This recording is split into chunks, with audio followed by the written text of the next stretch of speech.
नमस्कार। आइए सुनते हैं जयशंकर प्रसाद जी की लिखी कहानी पाप की पराजय। घने हरे कानन के हृदय में पहाड़ी नदी झिर-झिर करती बह रही है। गांव से दूर बंदूक लिए हुए शिकारी के वेश में घनश्याम दूर बैठा है। एक निरीह शशक मारकर प्रसन्नता से पतली पतली लकड़ियों में उसका जलना देखता हुआ प्रकृति की कमनीयता के साथ वह बड़ा अन्याय कर रहा है, किंतु उसे दायित्व विहीन विचारपति की तरह बेपरवाही है। जंगली जीवन का आज उसे बड़ा अभिमान है। अपनी सफलता पर आप ही मुग्ध होकर मानव समाज की शैशवावस्था की पुनरावृत्ति करता हुआ निर्दय घनश्याम उस अधजले जंतु से उदर भरने लगा। तृप्त होने पर वन की सुधि आई। चकित होकर देखने लगा कि यह कैसा रमणीय देश है। थोड़ी देर में तंद्रा ने उसे दबा दिया। वह कोमल वृत्ति विलीन हो गई। स्वप्न ने उसे फिर उद्वेलित किया। निर्मल जल धारा से धुले हुए पत्तों का घना कानन, स्थान स्थान पर कुसुमित कुंज, आंतरिक और स्वाभाविक आलोक में उन कुंजों की कोमल छाया, हृदय स्पर्शकारी शीतल पवन का संचार अस्फुट आलेख्य के समान उसके सामने स्फुटित होने लगे। घनश्याम को सुदूर से मधुर झंकार सी सुनाई पड़ने लगी। उसने अपने को व्याकुल पाया। देखा तो एक अद्भुत दृश्य। इंद्रनील की पुतली फूलों से सजी हुई झरने के उस पार पहाड़ी से उतर कर बैठी है। उसके सहज कुंचित केश से वन्य कुरुवक कलियां कूद कूद कर जल लहरियों से क्रीड़ा कर रही हैं। घनश्याम को वह वनदेवी सी प्रतीत हुई। यद्यपि उसका रंग कंचन के समान नहीं, फिर भी गठन सांचे में ढला हुआ है। आकर्ण विस्तृत नेत्र नहीं, तो भी उसमें एक स्वाभाविक राग है। यह कवि की कल्पना से कोई स्वर्गीय आकृति नहीं, प्रत्युत एक भिल्लिनी है। तब भी इसमें सौंदर्य नहीं है, यह कोई साहस के साथ नहीं कह सकता। घनश्याम ने तंद्रा से चौंक कर उस सहज सौंदर्य को देखा और विषम समस्या में पड़कर यह सोचने लगा, क्या सौंदर्य उपासना की ही वस्तु है, उपभोग की नहीं? इस प्रश्न को हल करने के लिए उसने हंटिंग कोट के पॉकेट का सहारा लिया। क्लांति हारणी का पान करने पर उसकी आंखों पर रंगीन चश्मा चढ़ गया। उसकी तंद्रा का यह काल्पनिक स्वर्ग धीरे धीरे विलास मंदिर में परिणत होने लगा। घनश्याम ने देखा कि अद्भुत रूप, यौवन की चरम सीमा और स्वास्थ्य का मनोहर संस्करण। रंग बदलकर पाप ही सामने आया। पाप का यह रूप, जब वह वासना को फांस कर अपनी ओर मिला चुकता है, बड़ा कठोर और भयानक होता है। और तब पाप का मुख कितना सुंदर होता है, सुंदर ही नहीं, आकर्षक भी। वह भी कितना प्रलोभनपूर्ण और कितना शक्तिशाली, जो अनुभव में नहीं आ सकता। उसमें विजय का दर्प भरा रहता है। वह अपने एक मृदु मुस्कान से सुदृढ़ विवेक की अवहेलना करता है। घनश्याम ने धोखा खाया और क्षण भर में वह सरल सुषमा विलुप्त होकर उद्दीपन का अभिनय करने लगी। यौवन ने भी उस समय काम से मित्रता कर ली।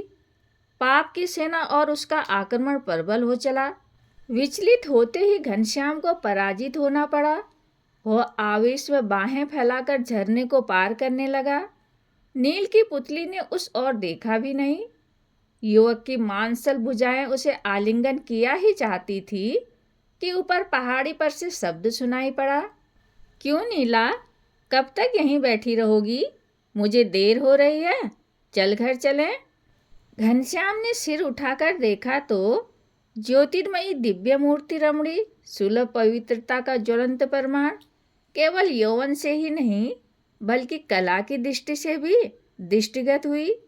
किंतु आत्मगौरव का दुर्ग किसी की सहज पाप वासना को वहां फटकने नहीं देता था। शिकारी घनश्याम लज्जित तो हुआ ही, पर वह भयभीत भी था। पुष्य प्रतिमा के सामने पाप की पराजय हुई। नीला ने घबराकर कहा, रानी जी, आती हूँ, जरा मैं थक गई थी। रानी और नीला दोनों चली गई। अब की बार घनश्याम ने फिर सोचने का प्रयास किया, क्या सौंदर्य उपभोग के लिए नहीं, केवल उपासना के लिए है? खिन्न होकर वह घर लौटा, किंतु बार बार वह घटना याद आती रही। घनश्याम कई बार उस झरने पर क्षमा मांगने गया, किंतु वहाँ उसे कोई न मिला। जो कठोर सत्य है, जो प्रत्यक्ष है, जिसकी प्रचंड लपट अभी नदी में प्रतिभासित हो रही है, जिसकी गर्मी इस शीतल रात्रि में भी अंक में अनुभूत हो रही है, उसे असत्य या उसे कल्पना कहकर उड़ा देने के लिए घनश्याम का मन हठ कर रहा है। थोड़ी देर पहले जब नदी पर से मुक्त आकाश में एक टुकड़ा बादल का उठ आया था, चिता लग चुकी थी। घनश्याम आग लगाने को उपस्थित था। उसकी स्त्री चिता पर अतीत निद्रा में निमग्न थी। निठुर हिंदू शास्त्र की कठोर आज्ञा से जब वह विद्रोह करने लगा था, उसी समय घनश्याम को सांत्वना हुई। उसने अचानक मूर्खता से अग्नि लगा दी। उसे ध्यान हुआ कि बादल बरसकर निर्दय चिता को बुझा देंगे, उसे जलने न देंगे, किंतु व्यर्थ। चिता ठंडी होकर और भी ठहर ठहर कर सुलगने लगी। क्षण भर में जलकर राख न होने पाई। घनश्याम ने हृदय में सोचा कि यदि हम मुसलमान या ईसाई होते तो आह, फूलों से मिली हुई मुलायम मिट्टी में इसे सुला देते, सुंदर समाधि बनाते, आजीवन प्रति संध्या को दीप जलाते, फूल चढ़ाते, कविता पढ़ते, रोते, आंसू बहाते, किसी तरह दिन बीत जाते। किंतु यहाँ कुछ भी नहीं। हत्यारा समाज, कठोर धर्म, कुत्सित व्यवस्था, इनसे क्या आशा। चिता जलने लगी। शमशान से लौटते समय घनश्याम ने साथियों को छोड़कर जंगल की ओर पैर बढ़ाया। जहाँ प्राय शिकार खेलने जाया करता, वहीं जाकर बैठ गया। आज वह बहुत दिनों के बाद इधर आया है। कुछ ही दूरी पर देखा कि शाखों के वृक्ष की छाया में एक सुकुमार शरीर पड़ा है। सिरहाने तकिया का काम हाथ दे रहा है। घनश्याम ने अभी कड़ी चोट खाई है। करुण कमल का उसके आर्द्र मानस में विकास हो गया था। उसने समीप जाकर देखा कि वह रमणी और कोई नहीं है, वह रानी है, जिसे उसने बहुत दिन हुए एक अनोखे ढंग में देखा था। घनश्याम की आहट पाते ही रानी उठ बैठी। घनश्याम ने पूछा, आप कौन हैं? क्यों यहाँ पड़ी हैं? रानी, मैं केतकी वन की रानी हूँ। तब ऐसे क्यों? समय की प्रतीक्षा में पड़ी हूँ। कैसा समय? आपसे क्या काम? क्या शिकार खेलने आए हैं? नहीं देवी, आज स्वयं शिकार हो गया हूँ। तब तो आप शीघ्र ही शहर की ओर पलटेंगे। क्या किसी भिल्लनी के नयन बाण लगे हैं? किंतु नहीं, मैं भूल कर रही हूँ। उन बेचारियों को क्षुधा ज्वाला ने जला रखा है। ओह, वह गड्ढे में धसी हुई आंखें अब किसी को आकर्षित करने का सामर्थ्य नहीं रखती। हे भगवान, मैं किसले पहाड़ी से उतर कर आई हूँ।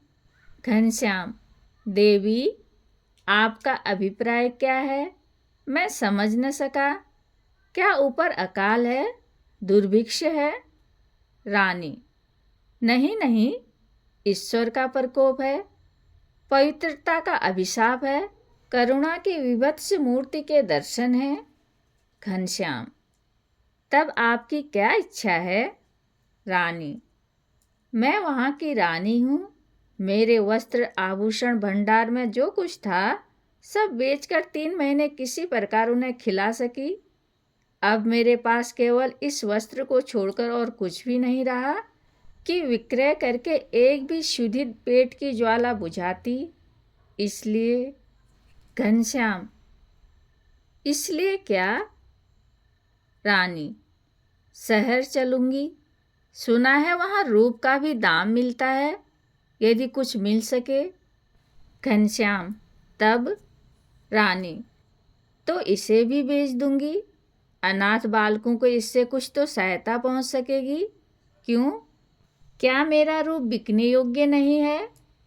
युवक घनश्याम इसका उत्तर देने में असमर्थ था। कुछ दिन पहले वह अपना सर्वस्व देकर भी ऐसा रूप क्रय करने को प्रस्तुत हो जाता। आज वह अपनी स्त्री के वियोग में बड़ा ही सीधा, धार्मिक, निरीह और परोपकारी हो गया था। आत्र मुमुक्ष की तरह उसे न जाने किस वस्तु की खोज थी। घनश्याम ने कहा, मैं क्या उत्तर दूं? क्यों, क्या दाम न लगेगा? हाँ, तुम भी आज किस वेश में हो? क्या सोचते हो? बोलते क्यों नहीं? घनश्याम, मेरी स्त्री का शरीरांत हो गया। रानी, तब तो अच्छा हुआ। तुम नगर के धनी हो, तुम्हें तो रूप की आवश्यकता होती होगी। क्या इसे क्रय करोगे? घनश्याम ने हाथ जोड़कर सिर नीचा कर लिया। तब उस रानी ने कहा, उस दिन तो एक भिल्लनी के रूप पर मरते थे, क्यों, आज क्या हुआ? घनश्याम, देवी, मेरा साहस नहीं है, वह पाप का वेग था। रानी, छी, पाप के लिए साहस था और पुष्य के लिए नहीं। घनश्याम रो पड़ा और बोला, क्षमा कीजिएगा, पुष्य किस प्रकार संपादित होता है मुझे नहीं मालूम, किंतु इसे पुष्य कहने में। रानी, संकोच होता है, क्यों? इसी समय 2-3 बालक, 4-5 स्त्रियां और 6-7 भील अनाहार, क्लिष्ट, क्षीण कलेवर पवन के बल से हिलते डुलते रानी के सामने आकर खड़े हो गए। रानी ने कहा, क्यों, अब पाप की परिभाषा करोगे? घनश्याम ने कांप कर कहा, नहीं, प्रायश्चित करूंगा, उस दिन के पाप का प्रायश्चित। युवक घनश्याम वेग से उठ खड़ा हुआ, बोला, बहिन, तुमने मेरे जीवन को अवलंब दिया है। मैं निरुद्देश्य हो रहा था, कर्तव्य नहीं सूझ पड़ता था। आपको क्रय विक्रय न करना पड़ेगा। देवी, मैं संध्या तक आ जाऊंगा। रानी, संध्या तक? घनश्याम, और भी पहले। बालक रोने लगे। रानी माँ, अब नहीं रहा जाता। घनश्याम से भी नहीं रहा गया, वह भागा। घनश्याम की पाप भूमि देखते देखते गाड़ी और छकड़ों से भर गई। बाजार लग गया। रानी के प्रबंध में घनश्याम ने वहीं पर अकाल पीड़ितों की सेवा आरंभ कर दी। जो घटना उसे बार बार स्मरण होती थी, उसी का यह प्रायश्चित था। घनश्याम ने उसी भिल्लनी को प्रधान प्रबंध करने वाली देखकर आश्चर्य किया। उसे न जाने क्यों हर्ष और उत्साह दोनों हुए। कहानी सुनने के लिए धन्यवाद।